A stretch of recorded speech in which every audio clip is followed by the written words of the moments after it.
Hello and welcome back to Building on a Budget Models.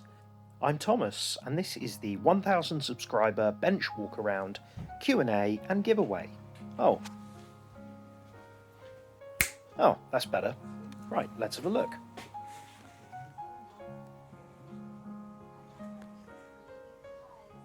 So this is the dining table, breakfast table, dinner table and also workbench.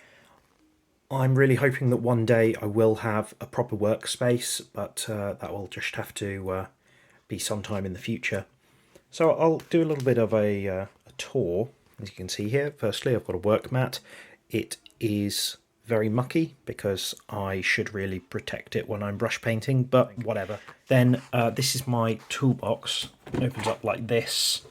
In there's stuff which I'm not currently using or use less often. In the top, these are most of the tools that I use quite often, and kind of random stuff which I couldn't be bothered to put away. And then I've got kind of random stuff in these. I don't actually know what some of these things are sometimes, but they just happen to be a good place for them to go. And then this tray sits in the top, and I've been keeping kind of spare paint brushes, glues, obviously making sure they done up nicely because they've got to go on their side, and the paints which I use most of all, which are the Revell Aqua and the Tamiya acrylics. I quite like these Revell sort of gift set pots when I get given one of those occasionally, because I don't normally buy the Revell kits with the paints. So yeah, this is my normal camera mount. And I normally use my smartphone, which is what I'm using right now. But yeah, it just sort of clips in like this, and then I sort of move it to the position that I want, depending on what I'm filming. Might as well keep it like this. And this is the microphone that I normally use for doing my voiceovers. However, I've got a clip-on lapel mic at the moment because I'm doing this. And these are the paintbrushes which I'm currently destroying. This was a glass of Nutella, actually. This was a glass of Nutella, and now it's my paint jar. And then sort of, tools will normally sort of go inside the box, and then I've also got things up there, so you can see that that's the plastic box that I keep the kind of kit that I'm currently working on, secret project, and that Alpine box, I use that for some things which I like to have around but don't necessarily use that often. So yeah. Up here I've got a cabinet full of paints and some other things. This is the light which I sometimes use for helping taking photographs, mainly sort of Tamiya and other sort of like hobby paints at the front, and then sort of larger more shop bought ones towards the back. So as well as the bench tour, I thought I'd also show you where I keep most of my finished models. This isn't every single one I've ever made, but I found this IKEA kitchen cabinet pretty useful. I'll just open it up. This has got a magnetic latch on it to stop the kids from getting in. And you might recognise some of these from builds that I have done on the channel. You might recognise these from other things on Instagram or on Facebook or things like that. I'd really like an extra light in here because some of these levels are a bit dim.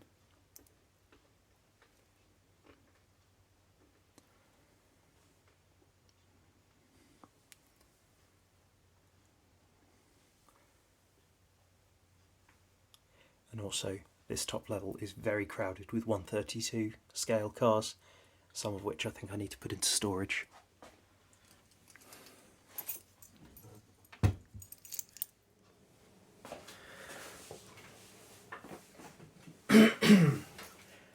Right, so this is the first Q&A that I've ever done, so I thought I might as well do my first ever to camera piece as well. So yeah, I've kind of shown you around, where I work and things. Thank you to everyone who has subscribed, who watches, who comments. It's a phenomenal response in what seems to have been a really short amount of time. And thank you as well to people who've submitted questions, whether that be here on YouTube, on Facebook, or on Instagram as well. Yeah, I've got some of those questions here, and I'll do my best to answer them now. My first question comes from Ride Legend, and it's how long have I been building? Which is a bit of a difficult question because I built my first model when I was 23, so that's 11 years ago, but I only made 2 models during that time, and then kind of life took over, and it was very busy and things, and then I started building again in 2017, so kind of nearly 4 years, I would say, because I don't really count the first time that I started building. Kind of similar question that I've got is from Kit Build Chris on Instagram, and he asked, how did I get into building and what was my first build? So I've always been interested in cars, in history, in machines, in sort of technology and things like that. Very interested in going to museums and car shows and following motorsport as well as other forms of sport. I've got family members who have been in the car industry as well, and so I think I've always kind of been interested from that point of view. But usually you get into something like modelling, I would say, from a family member or maybe a friend, and that never really happened to me, even though my dad did make models when he was a teenager. But I think I just went to a shop and I saw some Airfix things, and I knew what Airfix was, and I just kind of thought, well, that's a cool idea. I like designing things, I like making stuff. Very, very keen on Lego when I was growing up. So I guess that was how I got into it. And then I got back into it in 2017 through watching YouTube. So our first son was born in 2015, and by 2017 he liked me showing him kind of the restoration Hot Wheels videos on YouTube, and through watching some of those it then started to suggest channels like the Scale Modelling channel, yeah, so I kind of got into it through that. I can show you my first ever build.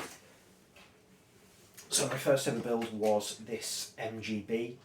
So yeah, here was my first ever model. Like I say, it was the 1/32 scale MGB by Airfix. This was licensed by Haynes, this kit. It's lost one of its wheels. And yeah, this was a gift set, so I made it with the paints that came with it. It had an engine, which not many of the 1/32 scale Airfix kits do. I think, considering that I did this silver trim down the side and like the MG badge and things on the back, I don't think it's too bad. Considering, however, I was an adult, so I shouldn't take too much credit for it. When I returned to modelling in 2017, I made this Airfix 1/32 scale E-Type. This was a few years after I'd driven a similarly coloured red E-Type on our wedding, so that's part of the reason I chose this one. It was brush painted as well, as you can probably see from the really rough texture. I didn't know much about kind of modelling at this point at all, really. This is quite a nice kit. I mean, it's a bit wonky, especially compared to the Revell one now. Don't like these plastic wheels either. So my next question's from Karen Herbert. Herbert, I think it is. Karen Hebert. Yeah, okay. Is it challenging? Yes. But I would say that I would think that you want a hobby to be challenging. I don't think I'd enjoy it as much if it was not challenging.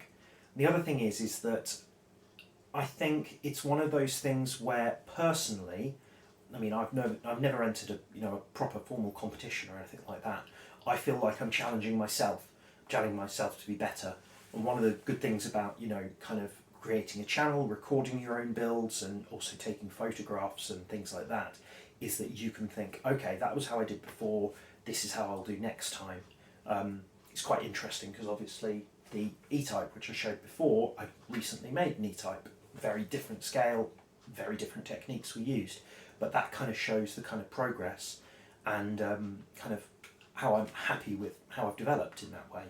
My next question is from Sarah Jane, and it's will I get an airbrush, and if I was to get an airbrush, will I stop doing brush painting? So I did have an airbrush. I had an airbrush in 2018, I think, and I tried it out.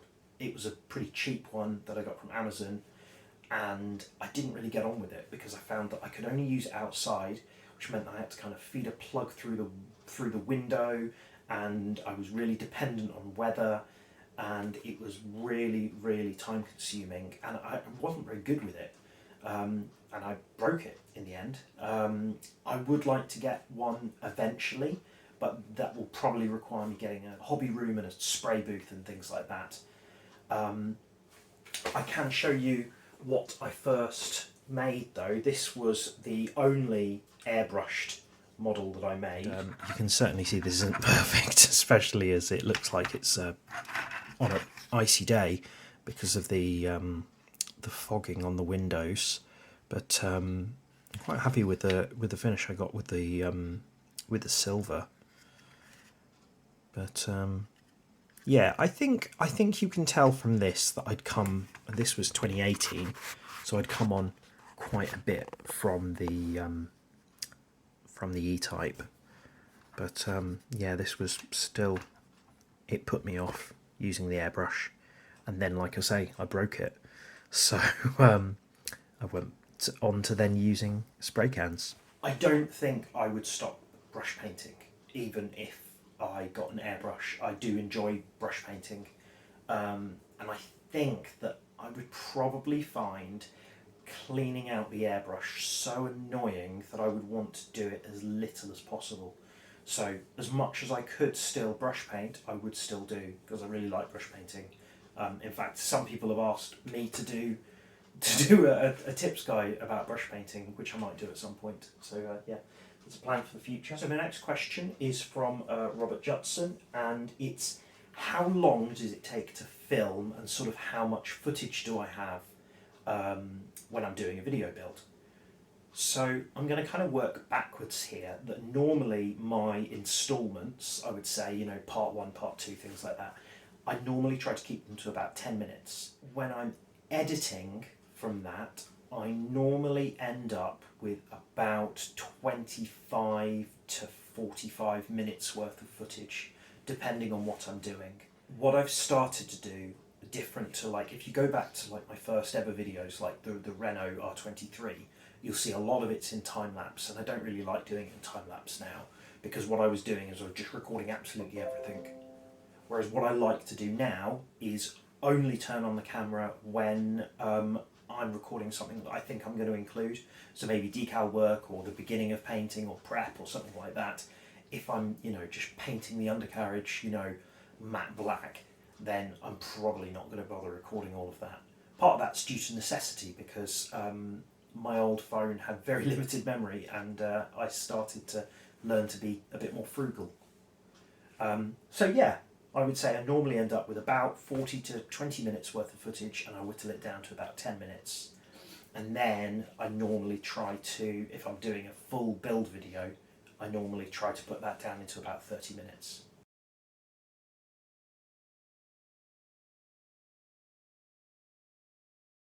So a question from Gustavo Barrichello is, does the responsibility of recording help my builds? I think it does. I think it puts a bit more of pressure on, as you may have noticed in the Alfa Romeo build video that I just did.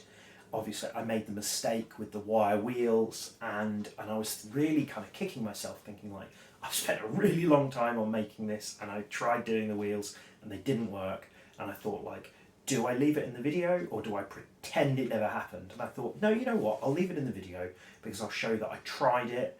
I said, you know what, didn't work this time, but I'll keep it. I might try again in the future. So I think that it does make you quite reflective, but it also, it does put a bit more pressure on you, I think. But, you know, I mean, I think that's good. You know, in the end, I want to make something that I think looks good. And also the other thing is that it, like I said before, it's really good to be reflective and to go back and compare to how you did before. So that's good. So yeah, it is more responsible, I would say, and I think soon I will do an off-camera build, maybe something quick, just because I think I've documented every single model I've built since like July last year, which is quite a long time. So yeah, we'll see how we go. So the next question is from Strummer Joe, and it's what's more satisfying, building a model or finishing it? I think it depends. I think it very much depends on what the model is, and I wouldn't say it always depends on what the kit is. So for instance, yeah, I've definitely built some by like Hella, where it's like, oh, I just want to finish this because it was getting a bit frustrating. But again, I'd say I definitely felt like that towards the end of the Tamiya McLaren MP44 build. And I mean, that was one of the best things I've ever built, in my opinion. But I was getting a bit fed up towards the end of it because it had taken a very long time. I do find it satisfying putting it together, definitely, and I like taking the kind of you know, in between photos of, you know, this is what it looks like at this point of the build. So I think it really depends, and there's definitely some parts of the build which I like more than others. So I don't really like polishing. I do quite like decaling race cars, even though that can be quite difficult. So there are times when I don't like doing that if I make mistakes. Not so keen on doing sort of the undercarriage and the suspension and things, but I quite like doing engines. But then not all cars have engines, and some models aren't cars. I think it's a bit of both. I know I've not really answered that. Sorry. The next question is from Paul Osborne, and it's will I be using a wide angle lens in the future to get more of the clips in? Well, I've shown you the tripod that I use currently. In my earlier videos, I used a kind of camera arm, which I kind of hung over the table. But I didn't like that as much. I found that it was difficult because I couldn't see what the camera was seeing, and I knocked it over a few times. I would like to get something a bit more stable, so I've seen like a kind of angle poise kind of camera mount, which looks really good. So I might get something like that, because I have noticed recently, I think sometimes when I've been a bit sloppy and I've looked back at the footage and I've realised, I've just recorded, you know, 2 minutes of the back of my hand because I haven't been thinking about what the camera is looking at when when I'm recording. So yeah, and eventually it would be great to have, you know, a proper camera setup and everything. But you know, that's somewhere down the line. Feel free to ask questions in other places, Instagram, Facebook, on here and YouTube, you know, and I will do my best to answer them. Don't always know the answer, but you know, together we can find out. So finally, again, as I said before, thank you so much if you have subscribed to the channel, because you've helped us get to that magic number of 1,000 subscribers. As I'm recording this, I'm currently at 1,140, which is pretty amazing. I think I set a target that if I was at 1,000 subs within a year, or like in a year of setting up the channel, like that would be like amazing. So to do that in sort of, what did I do it in 2/3 of a year, 3/4, something like that. I mean, that's pretty unbelievable in my opinion. So said that I was going to do a giveaway.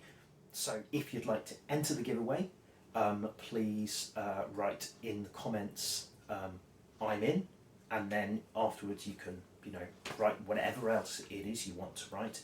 And there are 3 prizes in this, the first, second and third prize.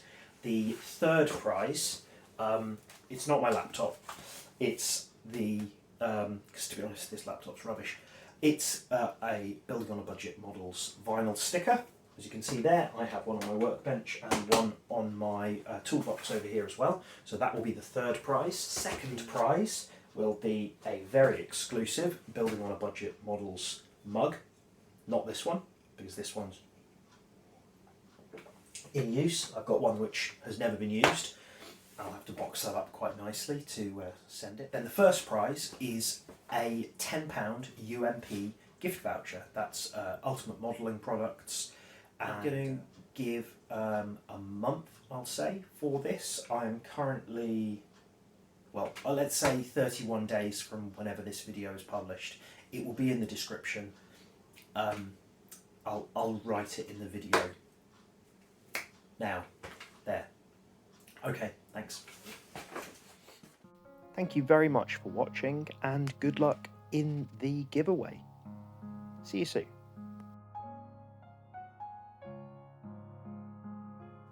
And yeah, as well as that, this is my normal camera mount.